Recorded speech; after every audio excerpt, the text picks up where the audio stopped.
Hello, good afternoon and welcome ladies and gentlemen to another round of intense racing action in the one and only Middle of the Pack Racing League Winter GR86 Championship for 2025, as proudly brought to you on the premier sim racing platform available only on PC, known as iRacing. We charge forward into the calendar. Last time out we opened up the season with an absolutely stellar round of racing at the Circuito de Navarra in Spain, and we've made our way today to Germany for the one and only Motorsport Arena Oschersleben, the fourth oldest permanent road racing circuit in the country of Germany. It is a circuit that perhaps is not featured as much as it should be on the international stage by modern standards, but is a circuit that has been an international star over the course of what was the 1990s, and nowadays is a domestic hero when it comes to club and also national level racing. With 14 corners and a layout consistent of 2.29 miles of tarmac, it's a circuit that has very little elevation change at first when you look at the circuit from the outside, but look under the covers and what you'll find is there are minor elevation changes sprinkled in amongst its 14 corner layout, which means that this circuit is just as much about positioning the car correctly as it is about being bold on the brakes.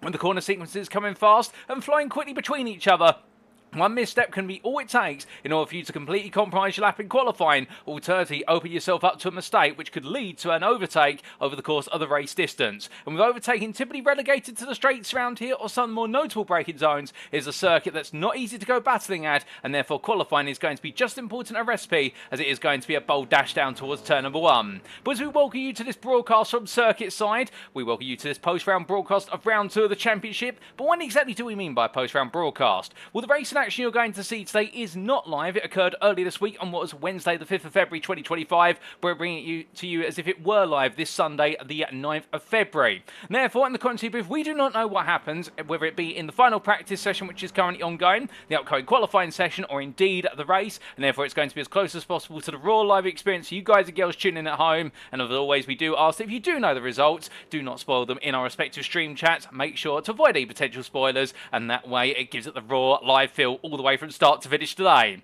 But where are my manners? In terms of the broadcast, we welcome to you tuning in. You could be tuning in right now via one of two media platforms for your viewing pleasure. You could be tuning in via YouTube at youtube.com and search for TX141TX or Paul Walsh. Welcome to you guys and girls tuning in via YouTube. Alternatively, you could be tuning in via Twitch at twitch.tv/TX141. And welcome to you guys and girls tuning in via Twitch. Who is Paul Walsh? Who is TX141? I hear you ask. Well, allow me to introduce myself as your host and commentator for this season. My name is Paul Walsh, also known as TX141 or Britain a Spit, depending on what media you follow me on. And I'll be bringing you all of your racing action over the entirety of the 2025 campaign. And while we start off an absolute bang last time out at Navarra, and we've still got plenty more to come. And speaking of what's to come today, times in Greenwich Mean Time, that's GMT, or Universal Coordinate Time, UTC. As we see, just under 11 minutes time, we're going into our qualifying session, 15 minutes in duration, all the drivers out there on circuit, after which we'll be making our way to the grid for our 30-minute sprint race at approximately 5:30 today.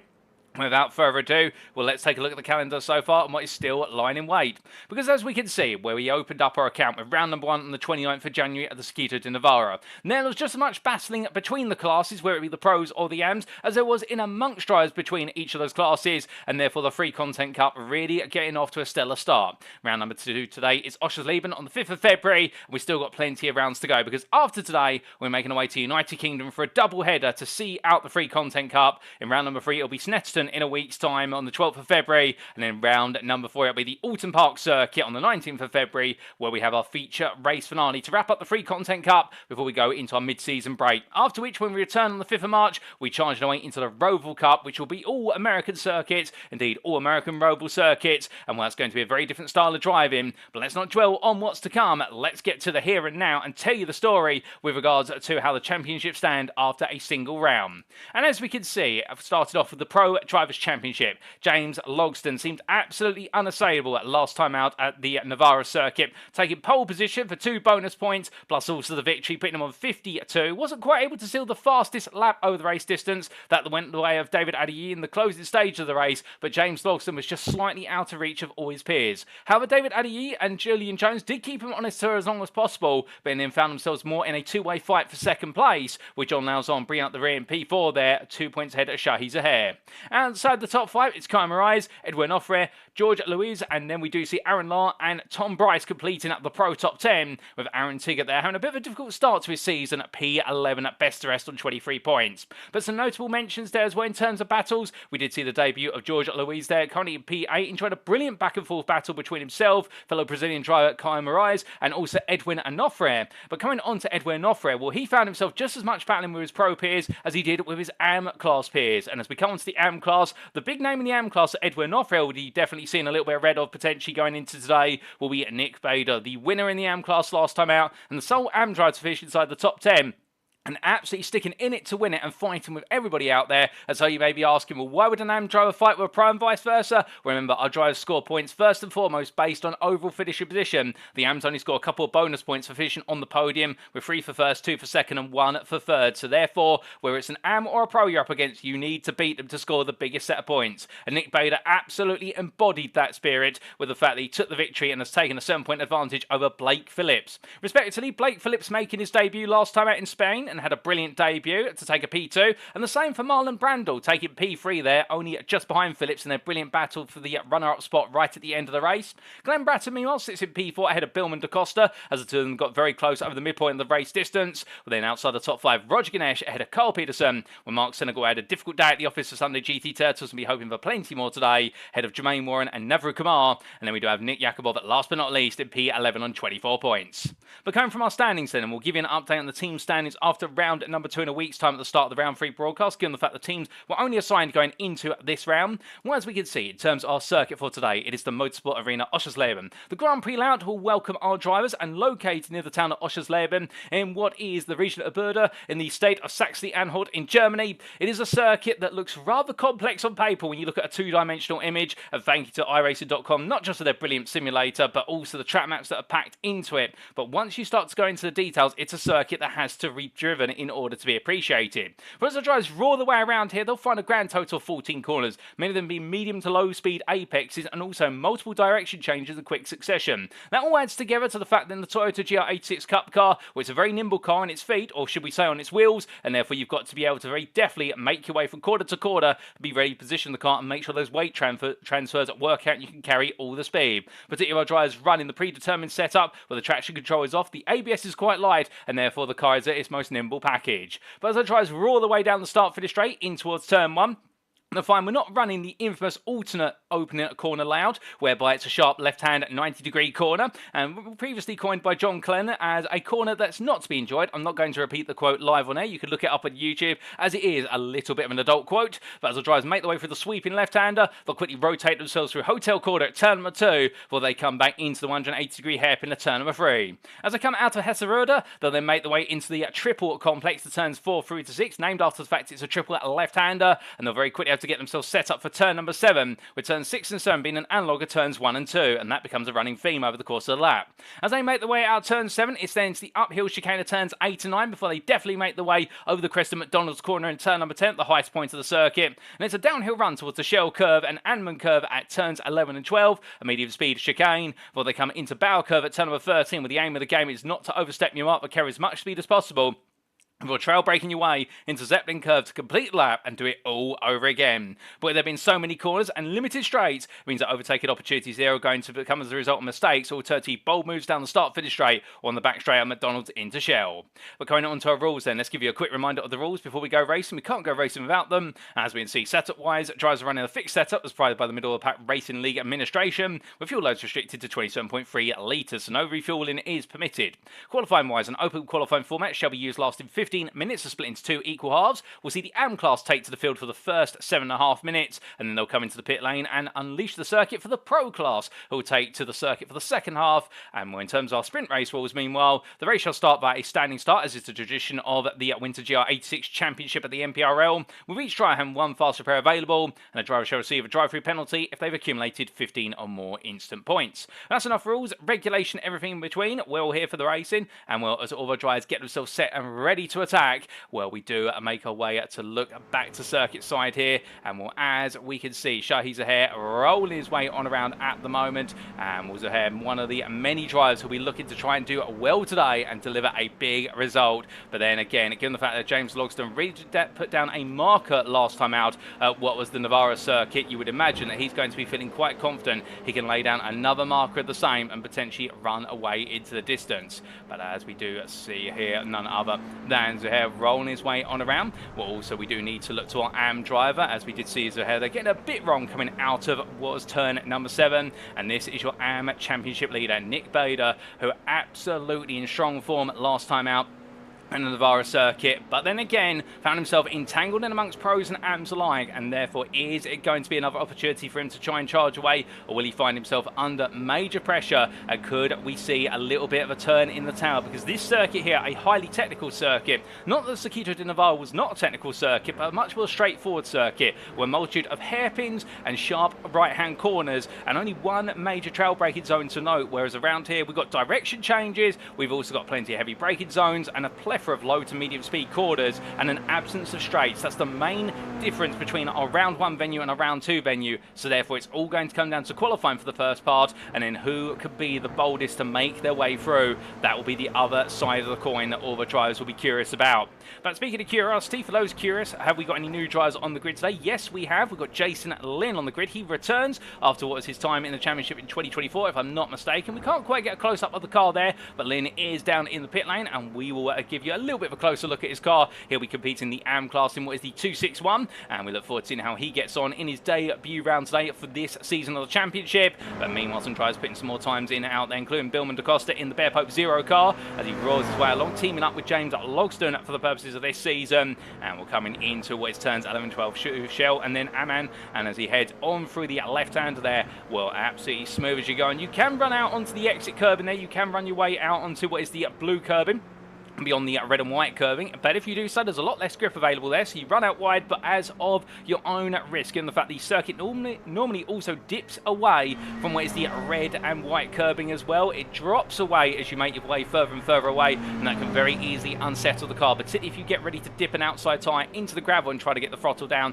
That can lead to you going around. But as he comes down into the braking zone here, DaCosta deciding to back off. Enough is enough, and was ahead doing the same here, crawling along for now. What about David Adeyiyi, the man who finished in the end on what was the podium at Navarra, albeit it didn't quite work out the way he wanted it to in terms of chasing down James Logsdon. We decided to park up, perhaps doing a practice start there just to get the launch of the car, as meanwhile Nick Yakubov making his way along here in the camouflage machine, the Slipstream Sloths driver making his way on through. And well, contrary to his team name, one of the faster drivers we have seen in previous seasons, and really has come alive as the season has gone on, albeit it wasn't quite the start he wanted last time out in Spain, and therefore be hoping for a little bit more today. And well, we look forward to seeing what he can do, but don't count him out. And the fact he's one of those drivers, when he does hit his stride, he can be unbeatable. And well, Blake Phillips also putting down a big marker in the AM class on his debut race with the Middle Pack Racing League last time out in Spain, and therefore you would imagine that he'll be looking to carry on that momentum today as he goes a little bit deep there, and I think deciding in the end to park the car up and not do any more practice laps, as the circuit is becoming a little bit sparse now. We can also see Mark Senegal doing the same. They're taking a bit of a rallycross approach and parking it in the gravel, but the circuit is going to gradually full sign as we then do look to Shahi Zahir once again as the number 9 driver makes his way onwards towards turns 13 and 14 of Sri Lankan descent, but racing here in the United States of America, if my memory serves me correctly, and we look forward to seeing what Zahir is going to be able to do over the race distance, given the fact it really was a bit of a baptism by fire in his first ever pro class race in the Middle Pack Racing League Series last time out in Spain. And well, given the fact he started all the way back in the AM class in 2024, competing in the whole season's worth of series and putting an absolutely stellar show as he makes way into turns 1 and 2. Well, it's time for a show, ladies and gents, because the checker flag comes out in practice. It's time for us to go qualifying, and we will be right back to kick off qualifying.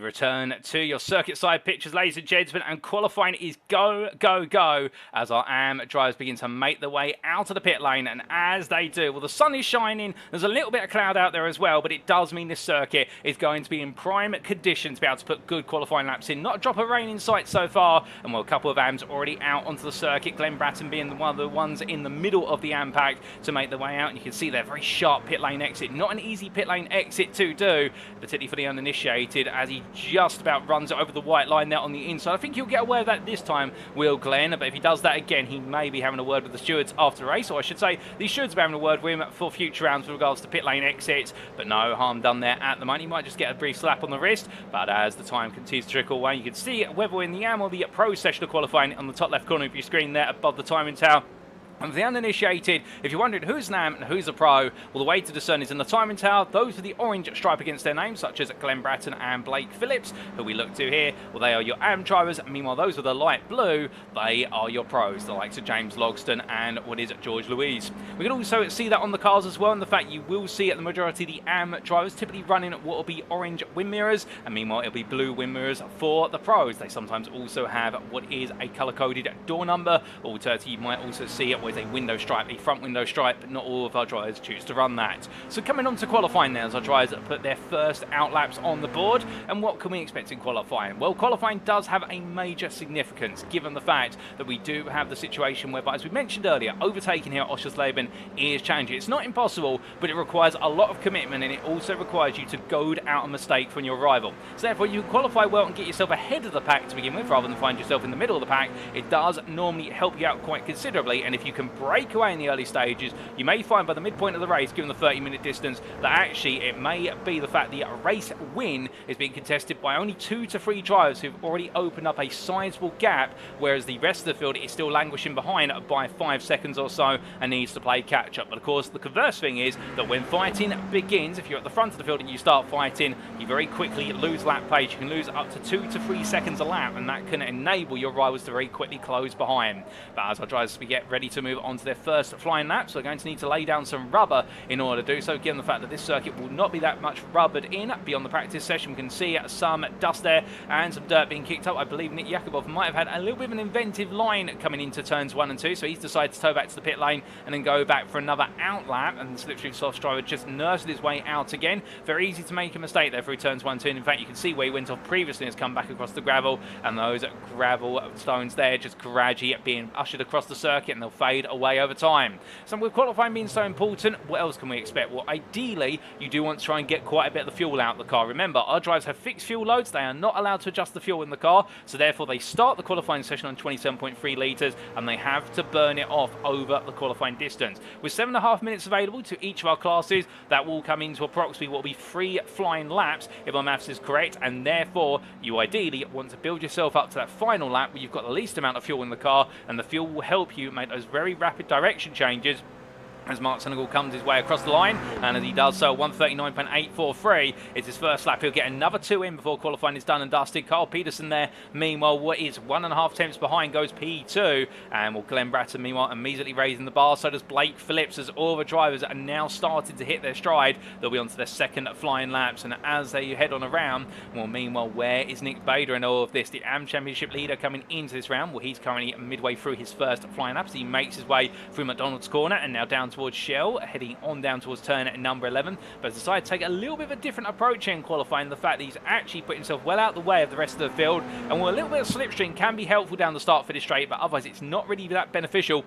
And in fact, I get the feeling that Bader may have done this just to simply give himself all the breathing room that he can out on circuit. Remember, when the clock does strike 7.5 minutes, the pros will begin to leave the pit lane, but any AM that is on a valid qualifying lap, they will be allowed to finish it. So therefore, Bader playing it tight, but we'll have to wait and see what he's going to be able to do as he comes out to the final corner for his first flying lap to go on the board, and we're going to jump on board with him for his second flying lap to give you an on-board lap of the circuit. But Bader raises the bar there to a 39.088. Now the 38s will come as he heads down towards turn number 1. So braking slightly there just to put the weight over the nose into turn 1 before holding the brakes here into turn number 2. It lets the car roll out deep initially in order to set up a late return to the apex there out of 2, and now making his way in towards turn number 3. as he builds his way up the gearbox, bringing the car to the right-hand side here and into Hasserode, onto the brakes at about 75 metres from corner apex entry, and he comes down to second gear using the camber of the road there to force the car round. Perhaps could have been a little bit more aggressive there, but still building himself up and getting some tyre temperature. Now it's into triple at turns 4 through to 6. Here it's about positioning your line as he lifts off the throttle in 4th gear, holds the throttle steady through turn number 5, takes a bit of apex curb, not too much, and into 6, and then immediately now snapping the car tight to the inside for turn number 7, into second gear, wait for it, and now feed the throttle in as he exits the corner and heads in towards the chicane at turns 8 and 9, where here he's just got to straight line his way between the 2 apex curbs, and then onto the brakes he comes into McDonald's, get the nose down before rotating through in 3rd gear and exiting the right hand, and now it's down towards turn number 11.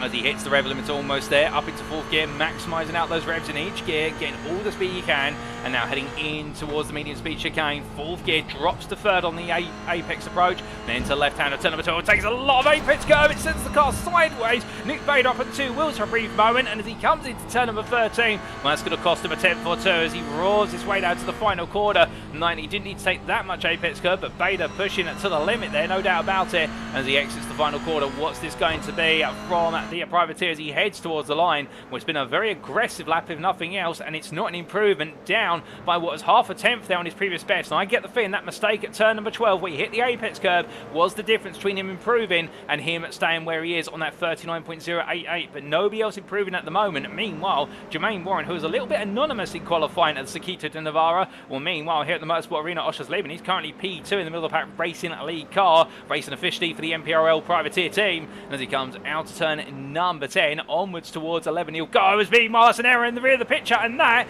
is a wayward car in the form of Billman da Costa, who hits the wall and immediately tows to the pit lane. No, that's going to be his qualified session done and dusted, with the front right suspension damage he'll pick up from that nasty impact. And you've got to feel there for the Bearpoke Zero driver in the fact he's really starting the last of the AM drives when all laps are allotted and totaled, in the fact that he was only able to get in what was a brief banker lap, where it's 4.5 seconds off the pole pace, has been raised by Blake Phillips there, 38.858, so the first of the 38s we've seen from our AM drivers. Can anybody else get even faster and potentially put themselves down into the 38.7s? Well, Jermaine Warren sets a 38.984, moving in P2, so Jermaine Warren is on a charge, and well, he'll squeeze in one more lap as the clock strikes 7.5 minutes, so the pros will begin to leave the pit lane, and Mark Senegal, well, he comes across the line. Well, in fact, no, he does not. I apologise, we're mistaking him there with our data in our timing tower for what was Marlon Brandel, and well, Brandel in the end going P2, and well, a good lap there from Brandel, just a 10th off Blake Phillips this time, if that. Meanwhile, Nick Bader's heading towards the line now, and what can he do here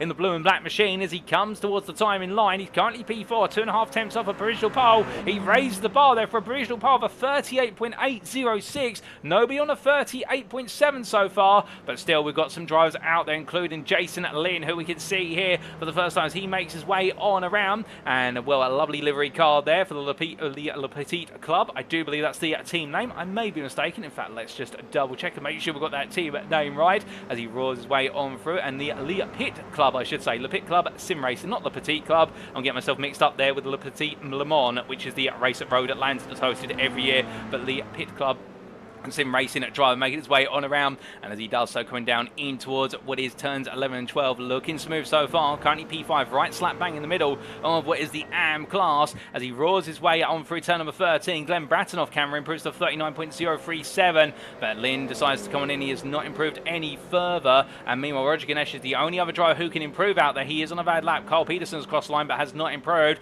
Ganesh, the Sunday GT Turtles driver, heads out the final corner, keeps it straight and on the narrow, but then gradually brings the car over to the right hand side, doesn't want to put any more steering input in, no more additional friction, but it's not enough. He stays at P9 in AM, and that is the AM session complete, ladies and gentlemen. Meanwhile, our pros now immediately making their way on around, and as they do, well, it is now going to be the turn of the likes of James Logston, and particularly Logston, who will want to put himself on pole once again and just simply try and sail off into the distance. We can see there quite a gap in the field of the pro class drivers, but they've all tried to make their way out there as quickly as possible. The only one who's held off a little bit is the Bearpoke co-privateer driver of Aaron Tiggott, as he comes down in towards turn number 14. Onto the brakes he goes, and as he does so, well, Tiggott right now deciding to give himself some breathing room, but has he cost himself the prospect of doing an additional lap in qualifying, given the fact that we did see a good number of AM drivers get what was a fourth qualifying lap in, but not all of them. It all depends on where you came out of the pit lane and at what time. Once Tiggott makes his way across the lane, he goes on to his first flying lap, and James Logsdon immediately going purple, the fastest of everybody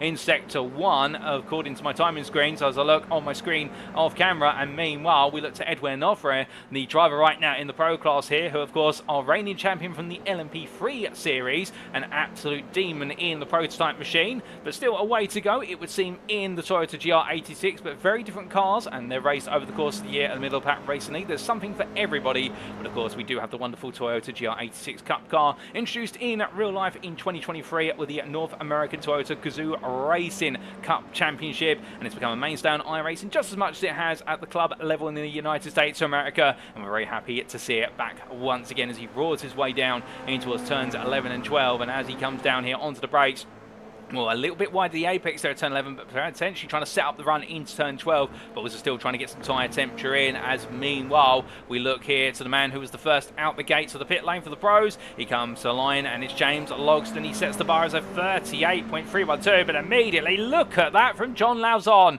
Oh my goodness, and well, in the end Lauzon a 37.909. I suspect there's more out there, but Lauzon absolutely delivering. Edwin Onofre, meanwhile, only sets a 39.140. It did look a little bit of a scrappy lap from what we saw, and therefore Onofre right now not happy with the state of the car, but some drivers getting the car switched on immediately as Bryce goes P18 or 41.046, but he's built himself up. Aaron Tiggott meanwhile comes to the line. Aaron Law is in the pit lane. They're trying to do some work on the car. Tiggott goes at P17. So out of our 21 attendees here today, we've got 20 drivers who set valid time so far. We're not going to be seeing Law out on the circuit, I do believe, at the moment due to the technical issue of the car, but we hope he can get it fixed in preparation for going racing later. But meanwhile, Tiggott here absolutely needed to find a way to step up, because right now, if things were to finish as they currently stand, where it's going to be an absolutely mixed run outside the top 10 between AMs and pros, and we'd imagine there's going to be plenty of fight in there between both classes of drivers as they look to score as many points as possible. But as we do look from Tiggott back to the ITD West drivers, and they've got two teams on the grid for this season,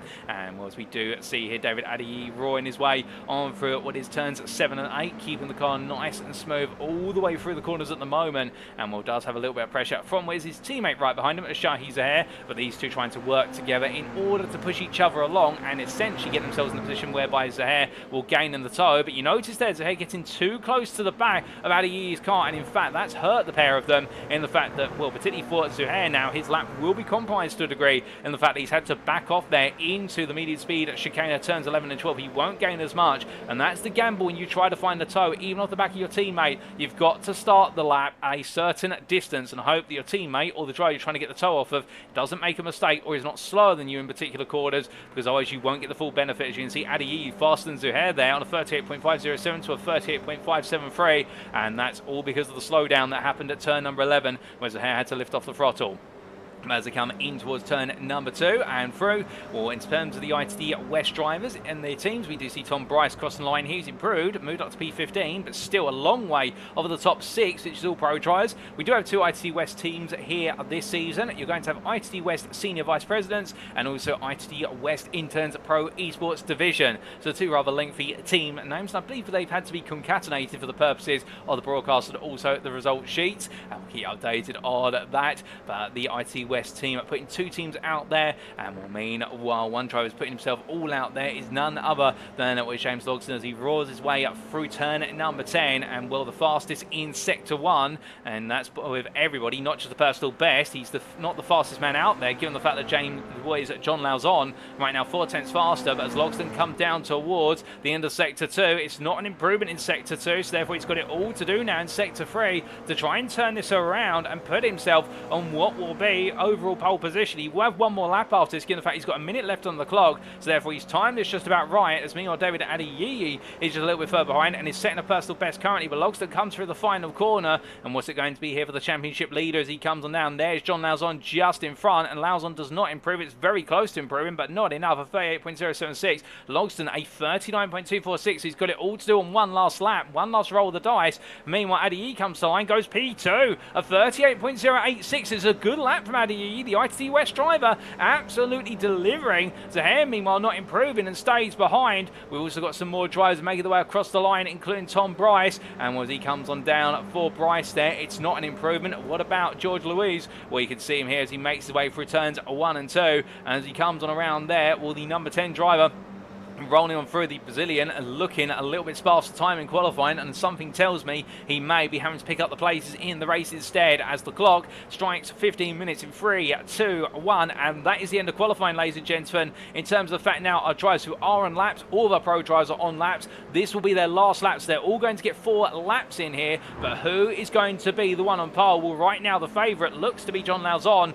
albeit the gap between himself and the rest of the field was slashed in half from 4 tenths down to just under 2 tenths by Adiyi's improvement to a P2 time. But as he comes on down here into the braking zone for turn number 11, well, Lauzon right now absolutely attacking in the breakfast for dinner machine, and the legendary B4D team living on there as he makes way out and a bit unsettled at the exit turn 12, but that's the side of how hard he's pushing. Adiyi's got purple in the middle sector, personal best of the first sector, so could Adiyi spring a surprise? Well, here comes Lauzon through the corner in the number 77, and well, 2 sevens on the door normally means double the luck, but will it be double up for a pole position? When he crosses the line, he doesn't improve. Meanwhile, behind that is James Logston, who improves back to P3. But what about Adiyi here? He's gone personal best in Sector 1, fastest of everybody in Sector 2. And as he comes to line for Adiyi, it's not going to be an improvement. It's an absolutely dismal final sector. And in the end, he stays P2. Edwin Offer improves to P5 ahead of Shahi Zahere. We've still got a few more lap times to come in, including Tom Bryce, who makes his way to the line. But that is a shock moment there. Lauzon may be safe as Bryce cross the line, does not improve. He stays P16 as classified, and Aaron Tiggott meanwhile comes into the pit lane, and that is qualified complete, ladies and gentlemen.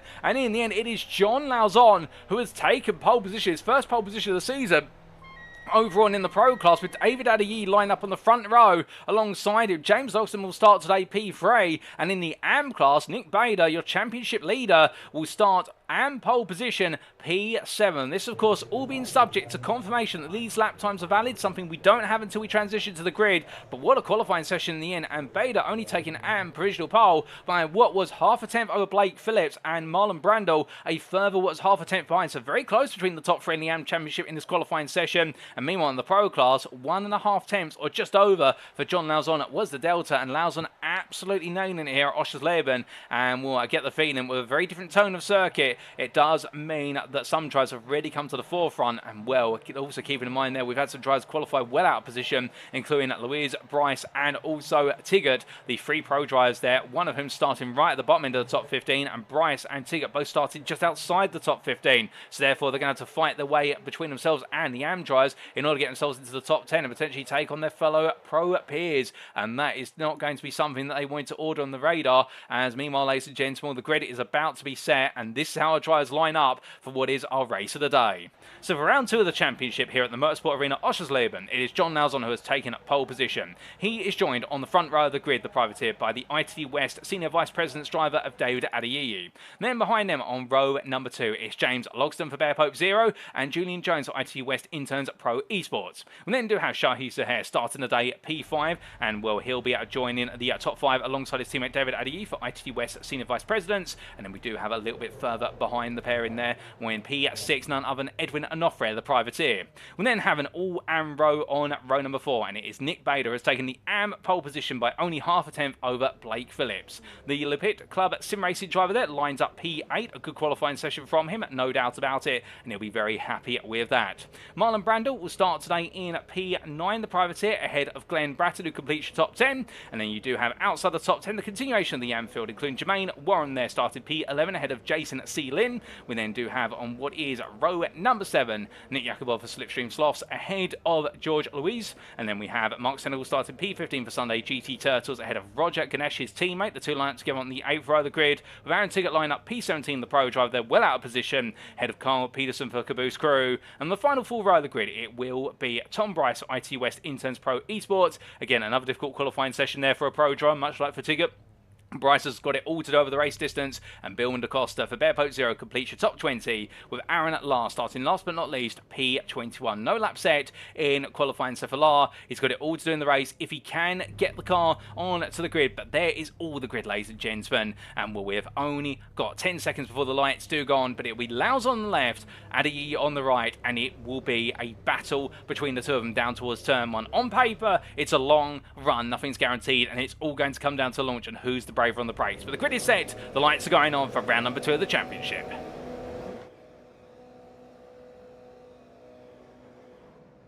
And it's lights out and away we go here at the Motorsport Arena Oschersleben as our drivers get underway. And David Adiyi having a bit of a slow start initially, but now picking up as James Logston, meanwhile. You can see him there tucked in behind Lauzon as they roar the way down. And also you can see Julian Jones there. It's 3 wide in the battle for P2. And something tells me that Logston's going to get ahead. He does, as the field now concertines its way into the opening braking zone. Jermaine Warren as well having a difficult start to this race, dropping a few places. But as they roar the way on through turns 1 and 2, well, the whole field makes it on through. And now up towards turn number 3, Nick Bader there having to go a bit defensive versus Blake Phillips, but also trying to look for a place on Shahi Zahair nice and early on, but Blake Phillips all over the back of the pole sitter as they come through turn number 3, and in the end not too much change, but Marlon Brandel there goes out wide coming out of turn number 3. That is going to cost him some major time now. He's going to have Glenn Bratton's inside, Bratton's ahead. Here comes George Louise as well. Louise having a great start to this race, already gaining 3 places. Can he make it 4? Small tap there between himself and Brandel. Decides to back off and not force the issue, as the two of them would be going round, and as they come in towards turn 7, Brandel goes deep again.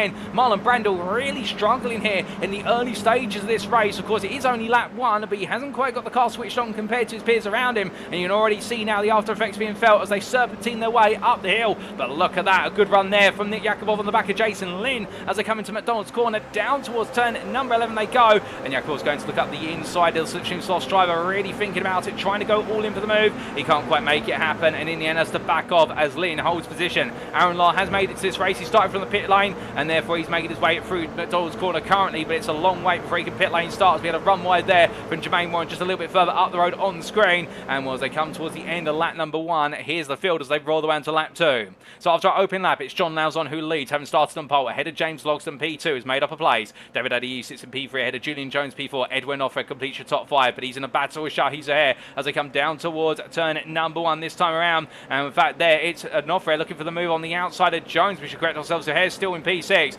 and pole sitter still in your lead is Nick Bader. P7 ahead of Blake Phillips, hot on his heels P8 with Glenn Bratton P9, and then you do have Marlon Brando who completes the top 10 as they come out of turn number 2 and onwards towards 3 they go. Best of SP11 is George Louise, who's had a great start after that dismal qualifying performance, started P14. He's now made some progress and is looking to make more as the race distance continues to charge on. But as our drivers weave and wind their way, and now the tyres will be up to temperature after 1 lap, and they'll be able to push just that little bit more, and that will give our drivers some confidence here. There's a bit of elbows out racing between Yakubov and Lynn. Yakubov up the inside there into triple, and well, he gets the move down to turn number 4, and Lynn decides to back out 9. There's no point fighting this too hard, but comes in quite hot there, just taps the rear of Yakubov's car and catches the car just in time before it goes overly deep and understeers wide out of turn 7. But Jason Lynn definitely feeling a lot of pressure in the early stages to try and get this car to really settle down as he comes through McDonald's corner. And meanwhile, Aaron Tiggott just watching on from behind, and known there's not really an opportunity to try and make a move. A run wide there, meanwhile, for Roger Ganesh, and he's got the pressure of Tom Bricewine as they come down towards turn number 11, and as they make the way into the braking zone,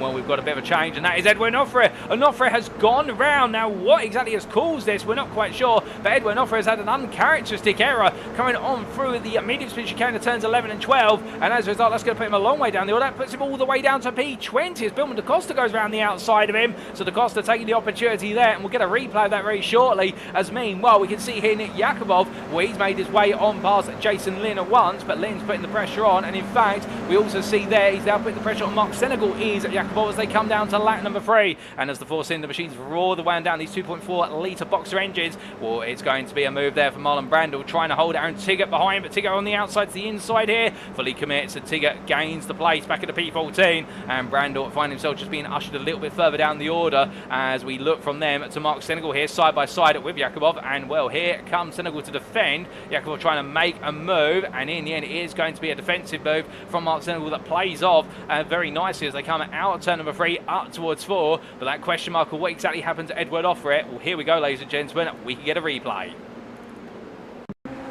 And And as we can see, this was Edwin Offred only moments ago, making his way down in towards turn number 11 on the brakes, and then get a bit too close to the car in front of him, and I believe that was Julian Jones and Onofre going around as a result, and a nasty moment there for Edwin Offred. It happens to the best of drivers, and now he's got it all to do as we return to your live racing pictures.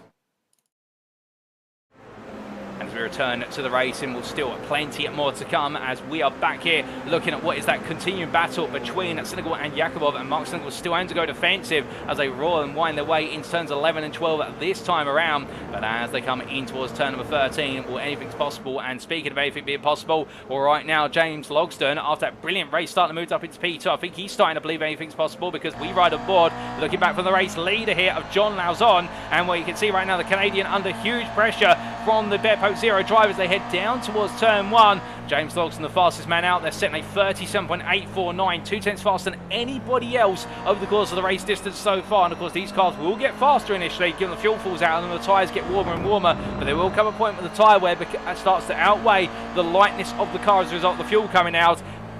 As they come down to turn number 3, Lauzon here trying to take much deeper entries into the corners, trying to give himself a better run, but actually runs out wide there. And Logsdon right now just pushing Lauzon along, and I think trying to say to John, look, just calm down, John, let's get away from the rest of the field, let's open up a gap. We're already 2.5 seconds clear, we don't need to fight. I'm just going to give you gentle pushes to help you down those straights and to give you a bit of a hurry up call. But I think Lauzon right now might be feeling quite a lot of pressure here as they head out of turn number 7 in towards 8 and 9, and well, either way they play it, this is now starting to get a little bit tense. And I wonder how long it'll be before Logsdon starts to think, you know what, I may decide actually it's better for me to make a move for the lead rather than try and push the lead out of the distance for the rest of the field. Well, meanwhile, move around the outside there. You don't normally see one of those, and Jermaine Warren is now up into P8. That's around the outside of George Louise as they come out of the chicane from McDonald's. And well, the pro driver here is going 5 places. Well, he's had a brilliant start to this race in the opening couple of laps. Well, he's under pressure from the Anfield, as that is going to be Glenn Bratton behind him, as is Mark Senegal and Nick Yakubov. But things are getting very tasty here at the bottom end of the top 10, and Jermaine Warren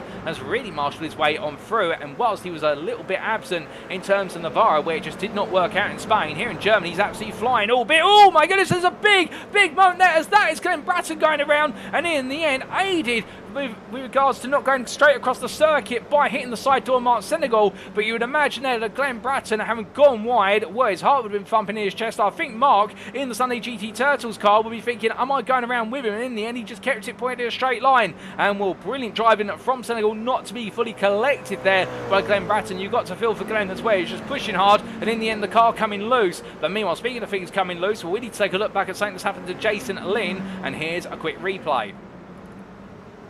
And this was only moments ago down to turn number 1, and here comes Jason C. Lynn in the number was 261. It just lost the rear of the car there through turn number 2. Car rolls, everyone takes a race action, but he finally got it stopped, and with good awareness of all the drivers around in order not to be caught up in the incident.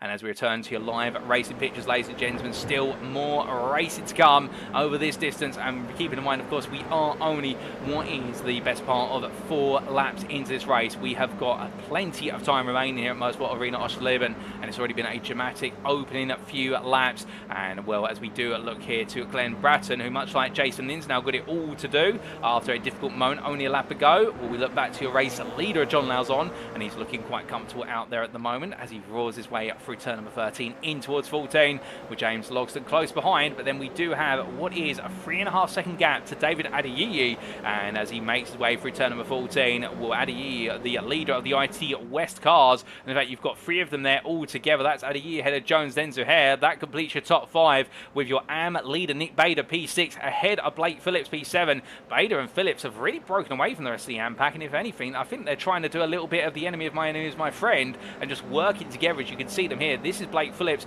making his way in towards turns 1 and 2, and just looking to be in a very happy place right now is the 225 driver, and trying to keep that pressure on Bader for as long as possible. But he won't be if he makes a mistake there coming out of 2, which was he just overrated the throttle a little bit too early. You notice there how the car started to drift out wide, and he suddenly snapped it back in, and that would have been through lifting off the throttle and applying a little bit of extra steering lock, just trying to avoid some understeer and get the car to settle down as he comes in towards turn number 4. Well, right now Bader being allowed to run all over the back of Zuhair, but then again Phillips might recognise guys, it's an opportunity just to simply sit there and save a little bit of tyre life for later on in the race as we look back to your P8 driver of Louise as he comes in towards triple, and as he makes his way up through the triple left-hand sequence, after which the corner is named. We'll get in towards turn 7 he goes, and Jermaine Warren is still right there with him, but Mark Sinnell and Nick Yakubov battling for P10. And these two close together now as they come out of the corner and up towards the chicane they go, as we say hello in the Twitch chat there to Lewis and Mason 07. Indeed, it is a competitive league at the middle of the pack racing at league Winter GR86 Championship, even more so this season, particularly the Pro Class. Given the absence of defending champion Jason Landry, it really has opened up a big gap at the top, and in the AM class, well, it is completely open field there as well, with drivers changing between Prime and AM status depending on how many entrants we saw in 2024. We've only got a Pro and an AM class this season, and an AM class that's very well met between Nick Bader and Blake Phillips, it would seem, in round 2 at least. But as our drivers roar the way through, of course, we're only a third of the way through this race distance. We still do have another 20 minutes plus the final lap to go. And well, speaking of closely met, there's your two leaders, and Logsdon once again all over the back of Lauzon as they come out of turn number 2, and Lauzon goes very deep there through the right hand as we jump on board with the number 42 driver for Bear Pope Zero, and head up towards turn number 3. Onto the brakes they go into Hasserolda, and as they head through the left hand, you can look at the body language of John Lauzon's car, and that tells you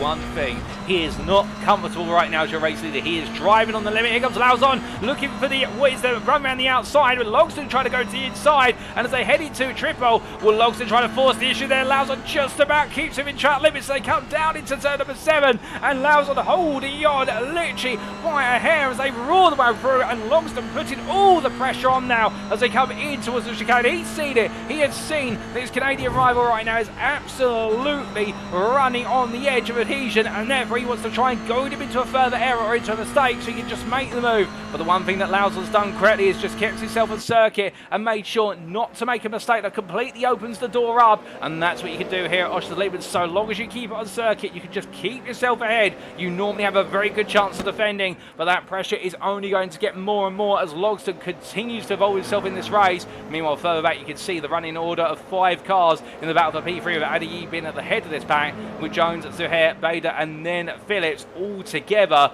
But as they head in towards turn number 14, well, we look back to the leaders then as they roll their way across the timeline. This time onto lap 8 they go, and well, this is the closest that Logsdon's been as they come down towards turn number 1. He's going to be on the inside, but I'll put him on the outside for 2. But can Logsdon get fully ahead at the apex here at 1? And the answer is yes, he can. Lauzon in the end hasn't got the ability to go too wide all the way through, and therefore it means that James Logsdon takes the lead this race. Now, can he break away? That will be the next big question.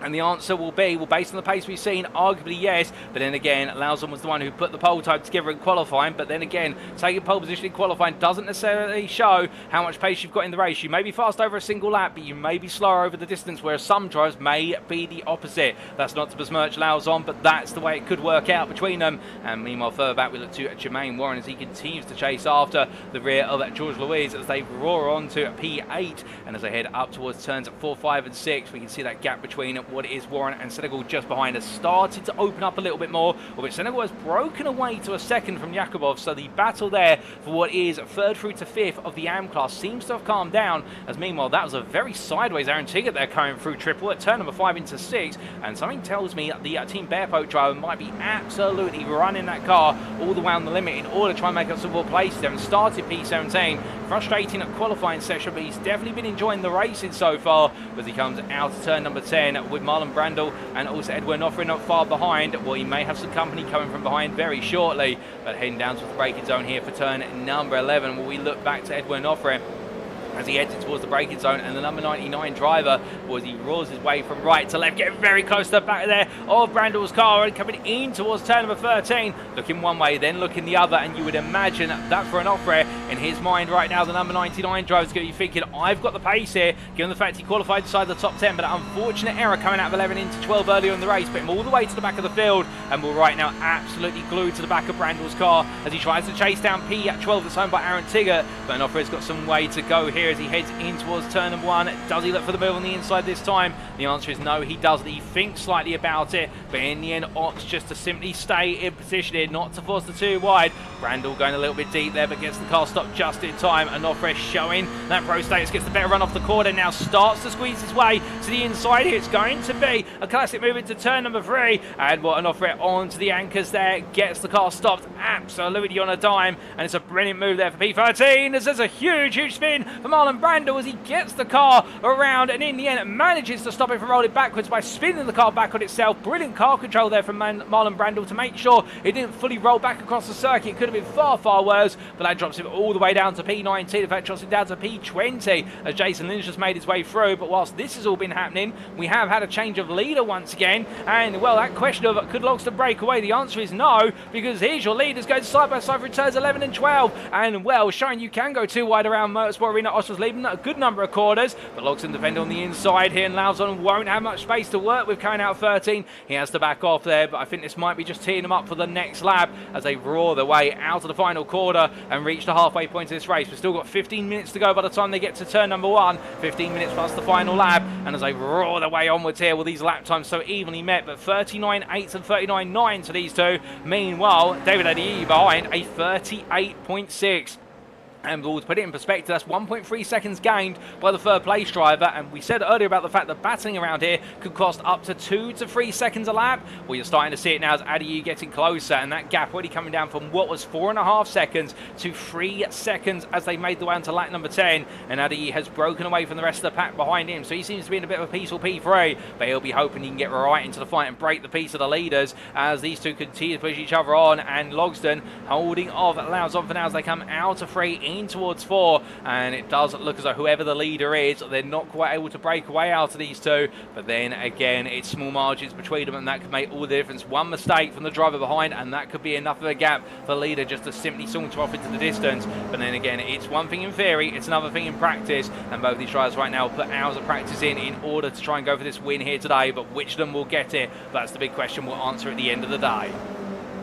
As they head down towards turn number 11, well, we look from them back to your AM leader, Nick Bader, as he's still got Blake Phillips distant company. Phillips being at 9 tenths behind, but Bader really trying to push out his hair to the limit as they come down into turn number 11 for the 10th time of asking in their battle for what is P5. Further back, I think there's been a bit of an altercation. We've had some dust be kicked up there from what was one of our drivers in this long line of cars, and in fact, that is Mark Senegal having to battle here with his teammate Roger Ganesh, and in the end, it's going to be Ganesh up the inside of the Sunday GT Turtles try to swap in places. How can you tell who's who, I hear you ask, as they're both AM drivers? Well, Senegal does have the purple coloration or variation to the green livery. Meanwhile, we do see it was Ganesh with the yellow variation to the green livery, and well, they swap places right now. And I can imagine that team manager Jason Landry will be watching this one on a distance and thinking, what on earth are they doing out there? They need to push forward. But as long as they don't take each other off the road, I get the feeling as well he'll be proud of his drivers for having a little bit of a fight. As meanwhile, Edwin Onofre makes his way past Aaron Tiggott down to turn 1 on the start-finish straight. And I think Tiggott, respecting the fact that Onofre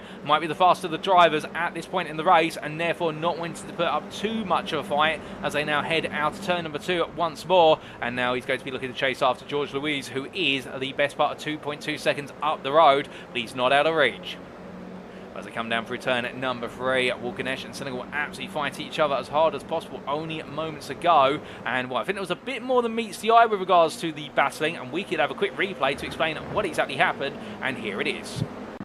Courtesy of Arturo Mayorga, and in the end, oh my goodness, and that is a big slide there, elbows out between Mark Senegal and what was Nick Yakubov coming into turn number 10, and that's how a chain reaction. Edwin Onofre took up a 2-for-1 special, and then here came Roger Ganesh, who took 1 and then took 2, and I can imagine at this point Mark probably not realising it's his teammate on the inside until the last moment, but a brilliant bit of opportunism there for Roger Ganesh after Senegal and Yakubov having a bit of an altercation. We didn't quite see what started it, but we saw the aftermath, which was they both rubbed doors and went very sideways through turn number 10.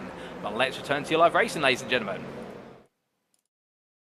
And as we do, still more to come as the drivers push onwards, deeper and deeper into the race distance. And well, from that brilliant battle, well, as the drivers come across the timing line, and well, we do have a slight glitch there to our timer at the top centre of your screen, and well, hopefully that will be restored to normal. But if not, you keep up to date with the number of laps we covered so far, but we don't have too long left in this race. In terms of over the halfway point, we've got about 12 minutes left over the distance as James Logsdon makes his way in towards turn number 3. But as he does so, John Lauzon right behind him still, and these two, they've been back and forth so far, as has, oh my goodness, and that is a big elbows out moment there for Jermaine Warren versus George Louise, and Louise out onto the gravel, rejoins, and well, as they do, well, you can see that Jermaine Warren backing off the throttle, knowing, I think, that he needs to give the place back, given he calls the contact, but Edwin Offred getting so close that at that point, I think, find a face for the car that was slowing down to re-give the place back, and will readjust the positions, I should say, in normal English. Well, great respectful racing there from what was Jermaine Warren to readdress the positions, but I think it caught Edwin Offred out as they now make the way into triple, through turns 4 through to 6 they go, but Offred is absolutely flying right now as they head upwards in towards turn number 7 and ruin their way for the right-hander. Well, these drivers all close together, still all fight each other absolutely to the limit, but I think they're now starting to find out where the limits are, and some tyre wear might also start to become a factor here as we start to trickle away towards the final third of the race distance. But out of the right-hand they go, down towards turn number 11, and as they come on down, well, you can see the Sunday GT Turtles drivers of Ganesh ahead of Senegal still. They're coming in towards the medium speed chicane, and Nick Yakov trying to close up as they head onto the brakes, but this battle getting very close between all these AM drivers. And keep in mind that with Jermaine Warren just being in front of him, it's essentially now what is a four-way fight in the AM class for P3. Jermaine Warren holds the position, but Roger Ganesh, Mark Senegal and Nick Yakov are all there with him. But Warren really flying under race conditions here, and well, the MPRL privateer really enjoying the flow of the circuit, it would seem, and also the way the car feels today. And well, a very different tone from Spain, and we love to see it as he heads across that timeline. Here comes meanwhile in the foreground of the picture of Roger Ganesh. Well, not Roger Ganesh, I should say. Edwin Offred looking for the move up the inside of George Louise. Onto the brakes he goes and gets it done. Meanwhile, it's a scoop around the outside to the inside of Aaron Tiggott versus Jermaine Warren. Gets it stopped just in time. Warren almost follows him off the circuit and now looks to cap back on the inside here. So Warren's not out of this yet, as Tiggott having to absolutely dig in here versus the MPRL driver as they come up towards turn number 3. And well, Warren's looking every which way as they come down to the braking zone. But Tiggott will defend hard now as Mark Segal will swap places with Roger Ganesh coming into turn 3. Albeit Ganesh is on the inside in towards 4. Will he back out here, knowing the fact that Nick Yakovov's going to be looking for an opportunity to try and make a move on one of the Sunday GT Turtles drivers? And the answer is when Yakovov's not close enough to do so. But we jump on board here with the number 288 as it heads into the braking zone for turn 7. And right now, it's a very difficult situation if you're a Sunday GT Turtles driver, because I think Ganesh wanted to give the place to Senegal, given the fact he seems to be the faster driver, but they can't afford to dilly-dally because of the pressure that Yakovov's putting on, and also the fact that Warren is trying to break away and take on Tiggott. But coming out of turn number 10, we can see all the stone chips down the windshield as they make the way onward towards 11. There's definitely been some gravel kicked up by off-track drivers, and with what is Tom Bryce only at half a second behind. Well, Yakovov there trying to take a look up the inside into turn 11. Can't quite do it. Really trying to get under the skin of his rivals as they roar the way at 12 in towards 13. It's brilliant battle in action between these drivers. Onto the brakes he goes once again through the right-hander of 13, bouncing off the curb. No change at this time, comes in very hot as well, and Yakovov here I think much more aggressive on the brakes compared to Ganesh as they make the way on towards another lap, but roaring the way on down in towards what will be turn number 1 they'll go, and this field gradually serpentine and segue its way out, but looking from them back towards what is the fight for P4 with David Addy having left this behind. Well, Julian Jones and Shah, he's ahead of the two IT West cars. You can see the 33 and the 9, they're P4, P5, but Nick Bader and Blake Phillips on the back of this, and Bader continuing to stay very close here as they head in towards the left-hander of number 4, but as they come in towards the start of triple, we can see it Bader, I think, just trying to put some mental pressure onto the two IT West drivers. He wants them to try and make a mistake, but I don't think he's feeling too much pressure on Blake Phillips. But if you're Blake Phillips right now, what do you do in this situation? Do you just sit there and wait to see if an opportunity opens up, given the fact you know you've got about 10 minutes left in this race at this point in time? Alternatively, do you simply now look for an opportunity to try and force open the battle? Because keeping in mind that, remember, points are scored on overall finishing position first and foremost, so therefore if you could make a move on Zahara Jones and finish P4 overall, that is going to be a lot more points compared to if you won in class but finished P7. And I think Phillips and Bader are both cognizant of that. There's some big points in front of them they could snatch, some big scalps they could take, but it's about timing it. And the flip side of the coin, of course, being in the fact that if they really do start to fight with Edwin Offred, who is 11 seconds back, he is putting in some fast laps in Offred. He's lapping on average half a second faster lap. With there's some fighting in this pack that begins, you would imagine that half a second a lap will suddenly become 2.5 seconds a lap potentially, and it could really open up the door.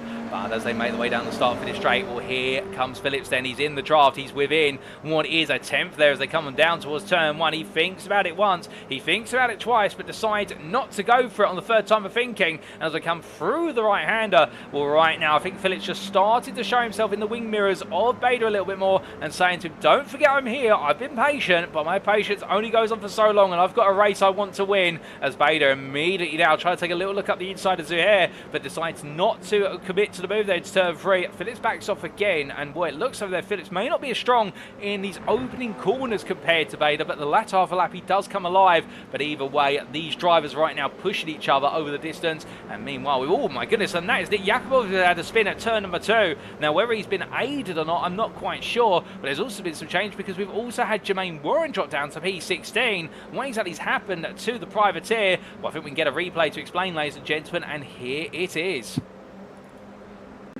Courtesy of Arturo Mayorga, we see that as he came down to turn 11, similar to what happened to Edwin Offit, but a tap there to the rear of the car from Mark Senegal, and in the end, Jermaine Warren sent further around. The car was already loose, and I don't think Senegal had time to react there. It looks as a tap from that angle. It may not have been. It may have been a snap direction change. And Carl Peterson as well, running deep into turn 12 in the foreground of the camera and losing out of position as well. So unfortunately for Jermaine Warren, who was running in a happy P3 in the AM class. But let's return to your live racing.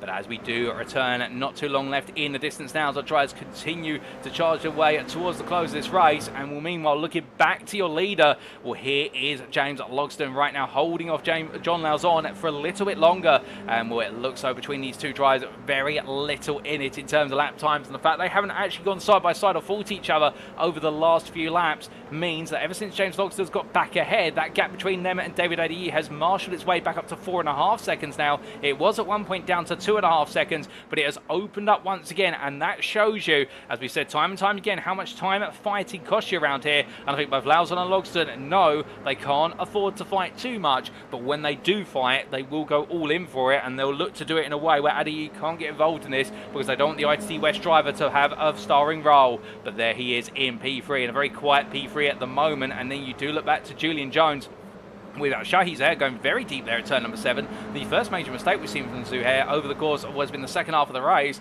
And I think that might be a bit of tyre life starting to sneak away from him. And with a loss of tyre life, that could lead to some further moments where he's just going to go deep into the corners. But meanwhile, speaking of drivers not going deep, there is Lauzon, looks around the outside to the inside through what is the run of Shell into Amman. And as they head out to turn 12 in towards 13, we're right now Logsdon under increasing pressure for the lead of this race as they roar their way towards the end of lap number 16. They'll have about another 5 or 6 to go as they come through. We do apologise for the timer at the top of your screen having reset itself. A little bit of a technical issue it would seem, but we do have approximately what is about 7 minutes left on the clock if my maths is correct. And as I head down towards turn number 1, well, Logsdon right now knowing with what is 0.3 of a second of gap, it's nothing, and it is Lauzon who really is in the attacking position. And ever since he's fallen behind Logsdon, it would seem as though John Lauzon has started to feel a lot happier in the flow of this race. And well, these cars, they do pick up a big draft off of each other.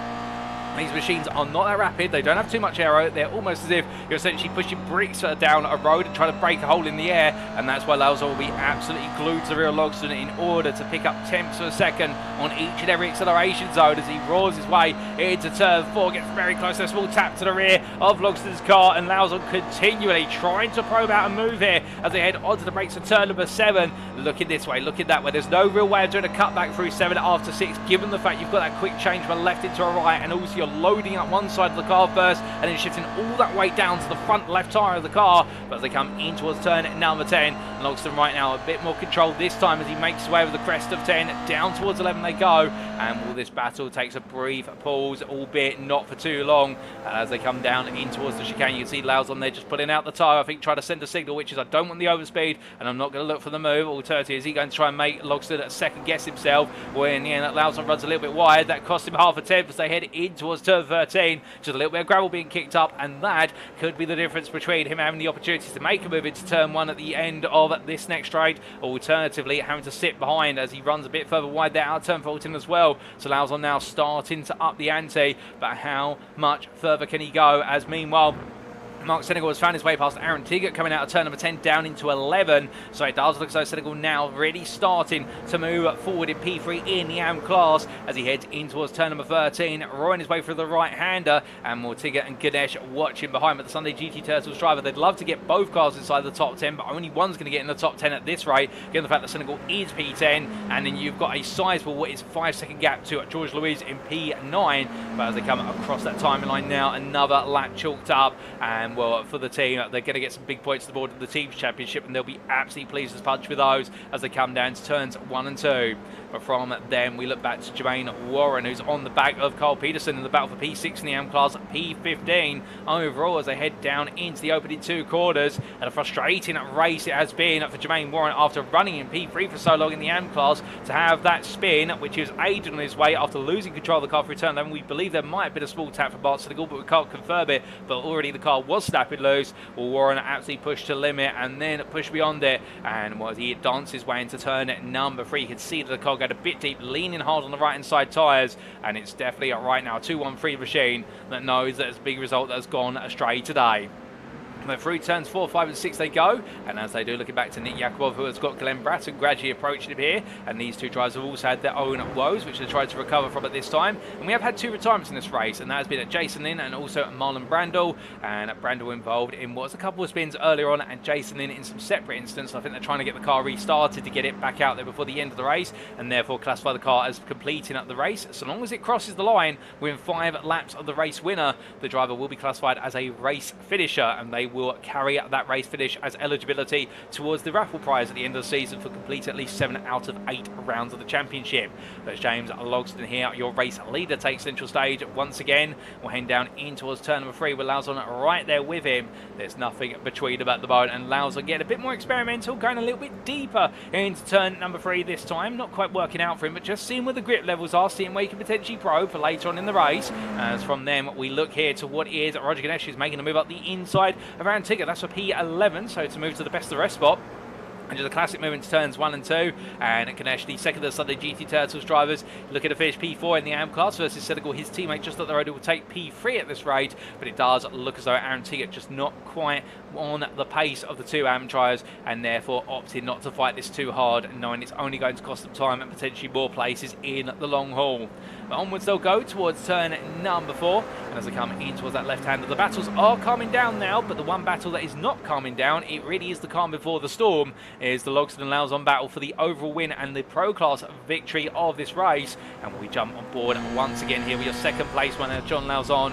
The onboard camera really shine the hard effort that's going in here for the number 77 driver as they come down in towards the final quarter. In fact, this is the final lap, so therefore the checker flag will await them. And as they come out of the final quarter, as much he threw everything at it, Lauzon will not take victory, but it'll be James Logston who takes victory for Bear Pope Zero ahead of John Lauzon, who finishes in a close fought P2. It will then be David Adeyi who takes 3rd place there across the line for IT West ahead of teammates Julian Chans and Shahi Zahair. That's your top 5. Nick Bader makes it 2 and wins in a row with P6 overall, just ahead of rival Blake Phillips, who kept him honest over the distance. There'll be Edwin Offred coming home in P8 after that early spin. A great recovery there for Edwin Offred. And it'll be George Louise who takes P9, and then Mark Senegal who completes your overall top 10 with 3rd place in the AM class. And best rest P11 goes to Roger Ganesh, who in the end takes 4th place in the AM class. Aaron Tiggott's P12 ahead of Tom Bryce P13. And it'll be Billman DaCosta who just fends off the late charge Jermaine Warren to finish off the top 15 between the 2 of them.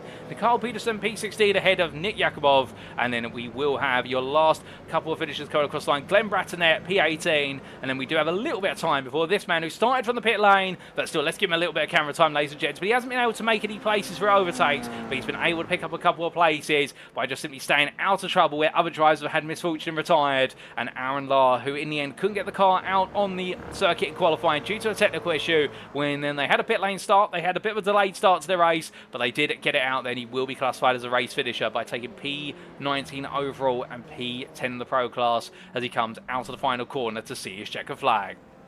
So with that, we also do have Jason Lynn and Marlon Brandel, both as non-finishers, as classified, given they finished over 5 laps down. But what a race, ladies and gentlemen. 19 finishers, and well, this man stood atop of them all. James Logston, absolutely delivering over the race distance. And well, as the number 42 driver makes his way down towards the pit lane, he will be absolutely pleased with his performance, given the fact there was nothing to stop him as he heads into the final corner, misses the pit lane entry, whereas his main rival John Lauzon heads on in. But I get the feeling we might be seeing some donuts from Logston. And meanwhile, David Addy, in a very quiet P3 finish in the pro and overall category, was still a well-deserved podium as Nick Bader comes on down the pit lane as well, and Bader will be absolutely happy with that. And he finds the wall there, but takes the AM win ahead of Blake Phillips, who having only made his debut last week in the season opener. Well, Blake Phillips definitely one to watch out for, and be there to pick up the pieces when Nick Bader potentially drops them at any point. And Mark Senegal will be in the pit shortly, but firstly here is George Louise, who once again in the what is the Donald Duckmobile, or is it Daffy Duck? I think it's Daffy Duck. I'll need to research what is by Disney characters at some point. And was he makes his way down on the pit lane. Well, P9 was the best he could get out of the car today, but still some good points to take away into round number 3 at Snetterton in a week's time. And Mark Senegal there, already in his pit box and out the car to celebrate P3 in the AMS. But with that, ladies and gentlemen, let's take a look at those race results subject to any short inquiries, and here they are. So after an absolutely brilliantly battled round number 2 of the Middle of the Pack Racing League Winter GR86 Championship for 2025, brought to you on the Premier Sim Racing platform, available only on PC, known as iRacing, here at the Motorsport Arena Oschersleben, we saw James Logston make it 2 wins out of 2. The Bear Pope Zero driver in the end fending off the Charger John Lauzon and fighting back for that lead, 3 attempts being the difference between the two of them, and the privateer taking that second up slot for the breakfast for dinner outfit ahead of David Addy, who rounded off the overall podium there, and with it the pro podium for ITC West Senior Vice Presidents. I think hoping there was a bit more battling between the top two, but the top two knew exactly what they were doing and made sure it was a two-way fight for the win. And Julian Jones, a further, 3 seconds back there, taking P4 for IT West Interns Pro Esports Division. And then IT West Senior Vice Presidents Shahiz Air completing the top 5, with the two of them staying nose to tail for the entirety of the race, and very gradually trying to drop the likes of your AM winner first and foremost, Nick Bader, who P6 over on the circuit. It's a big haul of points, and 3 bonus points as well for the AM win for the privateer. And he had Blake Phillips with him every step of the way, the runner-up in the AM class, taking a well-deserved P7 for the Pit Club Sim Racing. Edwin Offred finished P8 in a great recovery drive after an early spin, put him down to P20, and we'll end showed it's not about how you start, it's about how you finish. And the same for George Louise there. Had a difficult qualifying session, but took P9, and Mark Senegal there rounding off the AM podium for Sunday GT Turtles with an overall P10. It was P11, best to rest for Roger Ganesh, teammate of Mark Senegal, and then Aaron Tigger finishing at P12 ahead of Tom Bryce, with the ITC West Interns Pro Esports Division driver not really making too much progress over the race distance, and known there's more to do at Snetterton in a week's time, with Bill DaCosta for Bear Pope Zero and Jermaine Warren completing your top 15. It was P16 to Carl Peterson, the Caboose crew driver, who wasn't quite on the pace compared to his AM peers today, but known there's plenty more rounds to come in the championship. But he was ahead of Slipstream Sloss Nick Yakubov, with Glenn Bratton P18, and Aaron Lahr, your last lead lap finisher, and your last finisher of this race is classified at P19 now after that pit lane start to get it home still. Well, we need to give him a round of applause for that, because at the same time he's decided to make it all the way to the end and not retire the car. They were able to get it fixed and out onto the circuit and get some important points. We also saw 2 retirements, 6 laps down to Jason Lynn, and commiserations not just to Jason Lynn but also to Marlon Brandel, who at one point was battling for a top 5 in the AM class, but in the end a misfortunate retirement means he finished 7 laps down and was classified as a did not finish. So 21 starters, 19 finishers, all of our finishers on the lead lap, ladies and gentlemen, and that brings to a close what is the overall standings. But coming on to the pro class, and here we can see it with the pro drivers, James Logston, your victor, at the top of the podium for Bear Pope Zero, ahead of the privateer John Lauzon, and the podium completed by ITC West Senior Vice President David Addy. The top 5 then being all ITC West from that point onwards, with ITC West Interns Pro Esports Divisions Julian Jones splitting up what is the Senior Vice President's Divisions drivers, because Shahiz Aher taking P5 after him. Edwin Offred P6 ahead of George Louise, with Aaron Tigger, the runner 3 privateers, to P8, with IT West Interns Pro Esports Divisions Tom Bryce P9 ahead of Aaron Lahr, who completed the pro top 10 and all the pro finishers. And then coming on to the AM class, and it was 3 bonus points there to Nick Bader, making a habit of picking up these wins so far, the privateer, by what was 9 tenths over the Pit Club Sim Races Blake Phillips, who takes 2 bonus points for P2, and 1 bonus point for Mark Senegal with that 3rd place finish for Sunday GT Turtles.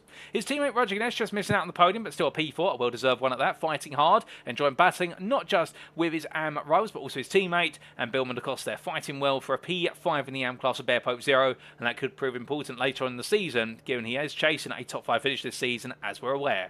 Jermaine Warrens at P6 ahead of Caboose Crew's Carl Peterson, with Nick Yakubov at Glenn Bratton and Jason Lynn completing the top 10, and then Marlon Brandel P11. But just a reminder, Jason Lynn and Marlon Brandel both are classified as non-finishers, as they did not finish the race within 5 laps of the race winner.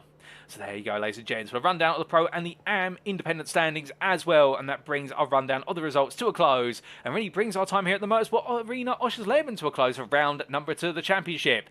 And with that, it does mean it is now time for us to wrap up. Thank you very much for watching, and if you have enjoyed today's show, and perhaps you're sat there right now wanting to know more about the Middle of the Pack Racing League community in terms of what the community is all about and how you can be on the grid either for later rounds of this championship or for later championships this year, well, for all that information and more, we do recommend you join the official MPRL Discord. Invite link available on screen there, and you will not find a more friendlier place. Whether you're an esports professional all the way through to a rookie making your debut, you'll not find a more friendly place when it comes to a North American sim racing community in the Middle of the Pack Racing League.